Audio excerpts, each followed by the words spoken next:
Bonjour, je suis très heureuse d'être avec vous aujourd'hui pour cette nouvelle impulsion. Ça va être la dernière en attendant, en tout cas sur cette série sur Moïse. Est-ce que vous vous souvenez de la question de Moïse dans la dernière impulsion, la question qu'il a posée à Dieu? Qui suis-je, moi? Qui suis-je? Et aujourd'hui, je vous propose d'écouter la réponse de Dieu. Et Dieu lui dit, je serai avec toi, et voici quel sera le signe que c'est moi qui t'envoie.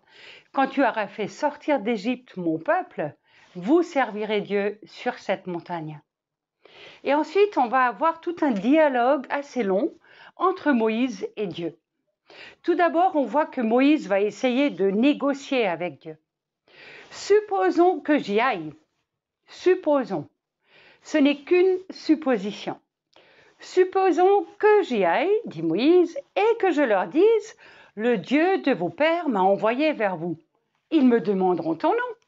Je ne sais même pas quoi leur dire.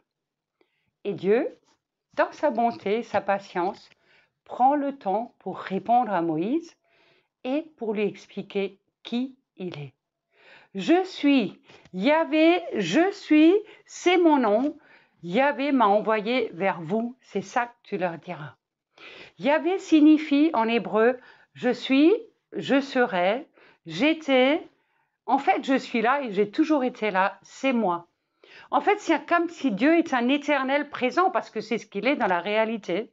Il n'a ni commencement et il n'a pas de fin. Puis, dans sa bonté toujours, Dieu lui dit en détail comment il doit faire. Il lui dit, allez voir les anciens.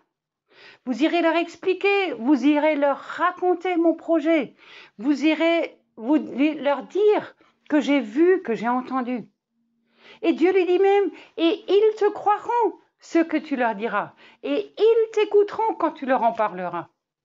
Puis ensuite, tu iras avec eux chez le Pharaon, pas tout seul, mais vous irez ensemble parler au Pharaon.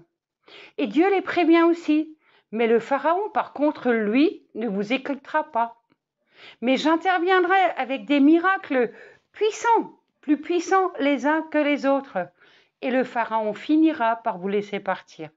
Et quand vous partirez, lui dit Dieu, vous serez riches de toutes les richesses des Égyptiens, parce que j'inclinerai leur cœur en votre faveur, et vous partirez pas les mains vides, mais ils vous donneront de nombreux biens et de nombreuses richesses. Vous ne partirez pas sans rien, mais vous les dépouillerez. Là, on voit aussi un clin d'œil de la justice de Dieu. Souvenez-vous, les Hébreux ont travaillé comme esclaves pendant 400 ans en Égypte sans rien toucher. Mais Dieu va leur donner leur récompense maintenant, quand il va les délivrer, parce que ce sera son temps. Et comme je vous le dis, Dieu prend vraiment le temps, ça me touche, d'expliquer à Moïse comment les choses vont se passer. Comment Moïse va réagir? La seule réponse qu'il trouve à donner à Dieu, c'est « Ils ne me croiront pas, ils ne m'écouteront pas, ils diraient que c'est pas vrai, que tu ne m'es pas apparu, etc., etc. » En fait, ce que Moïse est en train d'exprimer ici, c'est tout simplement sa peur. La peur d'y aller, peut-être aussi la peur à cause de son passé. Si jamais ils le reconnaissent, lui, le meurtrier, le fuyard, mais comment pourront-ils lui faire confiance? Et Dieu continue de dialoguer avec Moïse. Et Dieu lui dit, Moïse, prends ton bâton, celui que tu as à la main, jette-le à terre, et tu vas voir, le bâton se transforme en serpent. Et bien sûr, Moïse prend peur quand il voit le serpent. Mais Dieu lui dit, reprends le bâton maintenant, par le bout, par l'extrémité. Et le serpent va redevenir sous tes yeux un bâton, et c'est ce qui va se produire. Et Dieu lui dit, tu vois, c'est afin qu'il croie que c'est bien moi qui t'envoie. Puis Dieu lui fait encore une autre démonstration de sa puissance miraculeuse. Avec sa main lépreuse, il lui dit, mets ta main dans ton sein. Et puis après, tu vas la ressortir. Et quand il la met dedans, la main devient lépreuse. Et Moïse est affolé quand il le voit. Puis quand Dieu lui dit, remets encore ta main. Et il la ressort de nouveau. La main, elle est de nouveau complètement guérie. Et Moïse est époustouflé. Et Dieu lui dit, tu vois, s'il ne te croit pas avec le premier signe miraculeux que j'exécute, eh bien, ils te croiront avec celui-là. Et en fait, Dieu a tout prévu. Dieu sait exactement à l'avance comment les choses vont se passer. Et Dieu a aussi toutes les solutions à toutes les éventualités qui pourraient se présenter. Et comme si ce n'était pas encore assez, ça c'est extraordinaire. Dieu ajoute encore, si vraiment il ne croit pas à ces 2 signes, alors tu prendras l'eau du Nil, tu la répandras sur la terre et elle va se changer en sang. Et je me suis vraiment posé la question, mais dans quel état Moïse devait-il se trouver après tout ça? Époustouflé, choqué, impressionné, ça c'est sûr. Mais il sait, il a vu la démonstration de la puissance de Dieu. Il ne peut plus nier que c'est bien Dieu. Il ne peut plus douter de sa puissance. Et du coup, il revient en arrière et il revient à lui-même. Il dit, mais pardon Seigneur, mais moi je ne suis pas un homme à la parole facile. Je bégaye depuis toujours, mais tu le sais. Nous, on n'aurait peut-être pas dit ça, mais on aurait sûrement eu à dire, mais pardon Seigneur, mais moi je ne sais pas parler au Pharaon, je ne peux pas faire des phrases correctes, et puis je ne peux pas marcher aussi loin, et puis je connais même pas le chemin, et puis je suis trop jeune, ah mince alors, ou peut-être trop vieux, ou je suis fatiguée, ou Seigneur, j'ai pas le temps, et ou plutôt, je ne peux pas, et encore mieux, mais je ne veux pas. Et Dieu ne se laisse pas décourager. Et Dieu répond encore à Moïse. Il lui dit, qui donc a donné une langue et une bouche à l'être humain? Qui est celui qui rend muet ou qui rend aveugle? N'est-ce pas moi? Autrement dit, peut-être c'est un problème pour toi, Moïse, mais pour moi, ça, c'est pas un problème. Toi, tu ne sais pas parler, mais moi, moi-même, je serai avec toi. Moi-même, je serai avec ta bouche et je t'enseignerai tout ce que tu devras dire au Pharaon. En fait, je ne sais pas si vous le remarquez dans ce dialogue, mais chaque fois que Moïse attire de nouveau l'attention à lui-même et surtout à ses problèmes, Dieu détourne le regard de Moïse et Dieu l'invite à regarder en haut et à lever les yeux vers lui et à regarder à Dieu. Et c'est vraiment comme si Dieu lui disait, mais Moïse, arrête de regarder à toi et à tes incapacités et regarde à moi. Et là, je me dis, à un moment donné, Moïse doit être à court d'idées. Il doit être troublé.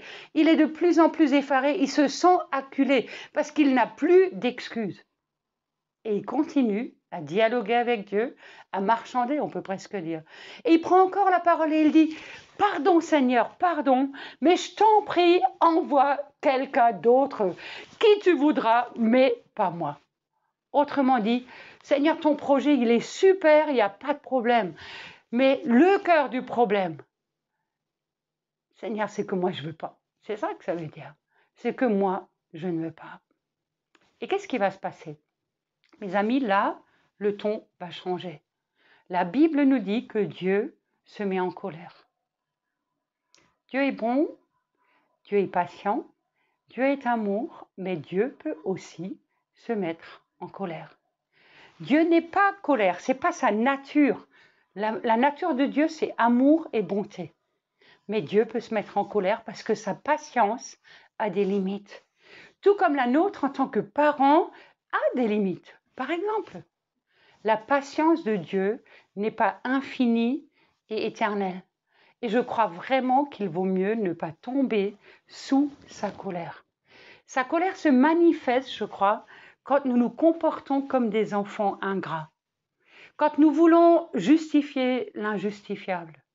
Quand nous sommes foncièrement malhonnêtes, comme Moïse ici, il faut bien le dire. Quand nos cœurs ne sont pas vrais et droits devant lui. Quand nous sommes têtus. Quand nous refusons de nous soumettre à lui. Quand en fait, nous ne lui faisons pas confiance, comme Moïse ici. Quand nous mettons nos craintes, nos peurs, nos doutes, nos excuses, nos mensonges en fait, au-dessus de ses promesses, de sa puissance et de sa fidélité. C'est un peu comme si Dieu se sent trahi par notre manque de confiance. Et pourtant, malgré la colère, Dieu continue encore de répondre à Moïse. Et il me fait encore preuve de bonté dans sa colère. Et il lui dit, tu sais, il y a ton frère Aaron. Lui, il a la parole facile. Regarde, il est déjà en route. Voyez comment Dieu a anticipé les choses. Il est déjà en route, il vient à ta rencontre. C'est lui qui parlera pour toi. Dieu avait vraiment tout prévu. Et Dieu continue et dit, maintenant, prends ton bâton avec lequel tu vas produire tous ces miracles et va. Je crois que dans cette histoire avec Moïse, on voit que Dieu est à la fois fatigué des excuses de Moïse. Et c'est ça qui a suscité sa colère. Mais en même temps, il reste ce Dieu qui est infiniment bon, comme un père avec ses enfants. Un peu comme quand nous disons à nos enfants, mais enfin, allez, vas-y, enfin, tu peux y arriver. Tu vas y arriver, c'est sûr. Presque avec un coup de pied au derrière, j'ai envie de dire. Mais en même temps, il lui dit, mais n'oublie pas ton bâton. Tu sais, celui avec lequel tu vas y arriver. Je te l'ai démontré.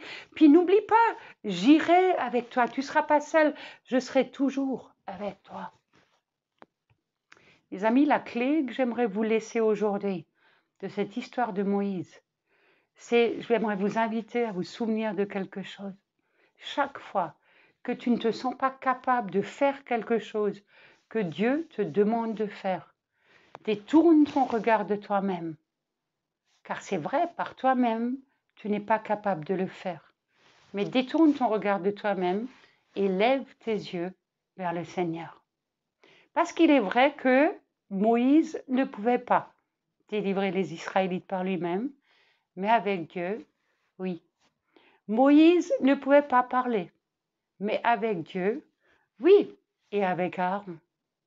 Moïse ne pouvait faire aucun miracle tout seul, c'est vrai, mais avec Dieu, oui. Mes amis, si ce que tu dois faire, tu es capable de le faire par toi-même, tu n'as pas besoin de Dieu pour l'accomplir. Si ta vision, ton projet ne dépasse pas tes capacités, alors c'est tout simplement pas de Dieu. Tu n'as pas besoin de lui. Tu n'as même pas besoin de marcher par la foi. Si tu es capable de faire tout ce qui est devant toi, sans aucun doute, sans crainte, sans avoir besoin de lui, eh bien, c'est pas marcher par la foi, ça. Mais si tu te sens parfaitement incapable d'accomplir ce à quoi tu es appelé, alors oui, c'est peut-être de Dieu. Alors oui, c'est vrai, tu as besoin de lui. Alors oui, c'est vrai, tu dois apprendre à marcher par la foi et à lui faire confiance. Mais alors oui, et ça c'est extraordinaire, c'est la bonne nouvelle, tu verras sa main puissante se manifester. Et tu expérimenteras peut-être comme jamais sa bonté, sa fidélité et sa puissance. À la fin de ce dialogue entre Moïse et Dieu, il appartenait à Moïse seul de se mettre en route. Parce qu'à un moment donné, Dieu se tait et le feu s'éteint dans le buisson. Et Dieu n'est plus là. Mais c'est à Moïse seul de répondre, de se mettre en route pour que l'aventure puisse commencer. Vous savez, nous avons une promesse extraordinaire que Jésus nous a faite à la fin de l'évangile, on le voit à la fin de l'évangile de Matthieu, où comme Dieu a dit à Moïse, Jésus nous dit de la même manière, tout pouvoir m'a été donné dans le ciel et sur la terre. Donc, allez, et faites de toutes les nations des disciples. Et voici la promesse, je suis avec vous tous les jours et jusqu'à la fin du monde. Mes amis, cette promesse, elle tient toujours. Elle est exactement la même que celle que Dieu a adressée à Moïse des siècles auparavant. Je suis avec toi, j'irai avec toi. Et aujourd'hui, Jésus nous dit, je suis avec vous. Et cette promesse, elle est pour nous, elle est pour chacun de nous, pour chacun de nous. Et je voudrais le répéter, Jésus dit, tout pouvoir m'a été donné, donc, puisque j'ai tout pouvoir, allez. Alors, à la fin de l'évangile, il les envoie pour aller faire des disciples, mais allez pour la mission pour laquelle je vous envoie. Et la réponse, elle nous appartient, la balle est dans notre camp. Et j'espère que vous allez répondre, et que vous allez répondre par oui, au Seigneur, même si vous ne savez pas exactement de quoi tout est fait. Mais notre Dieu est fidèle. Et je pourrais vous raconter des dizaines d'exemples. Je ne veux pas prolonger, mais des dizaines d'exemples où nous nous sommes parfaitement sentis incapables. Et où nous avons vu d'une manière tellement surnaturelle et extraordinaire la fidélité de Dieu et son intervention, parfois d'une manière extraordinaire et puissante. Mes amis, marcher avec Dieu, marcher dans ses plans, c'est une aventure extraordinaire. Si j'avais à recommencer, je recommencerais tout de suite. Juste avant de nous quitter, j'aimerais vous dire un mot. Si ces impulsions vous encouragent, si vous pensez qu'elles vous apportent quelque chose, merci de liker, merci de cliquer peut-être sur j'aime, merci de laisser un commentaire, ça encouragera d'autres. Puis pourquoi pas aussi de partager à d'autres, de partager notre chaîne YouTube, d'informer les gens autour de vous, parce que de cette manière-là, vous aussi, vous pouvez être en bénédiction à d'autres. Je vous souhaite une très bonne journée et je vous dis à bientôt. On se retrouvera début mars pour un nouveau rendez-vous de Femmes Esther.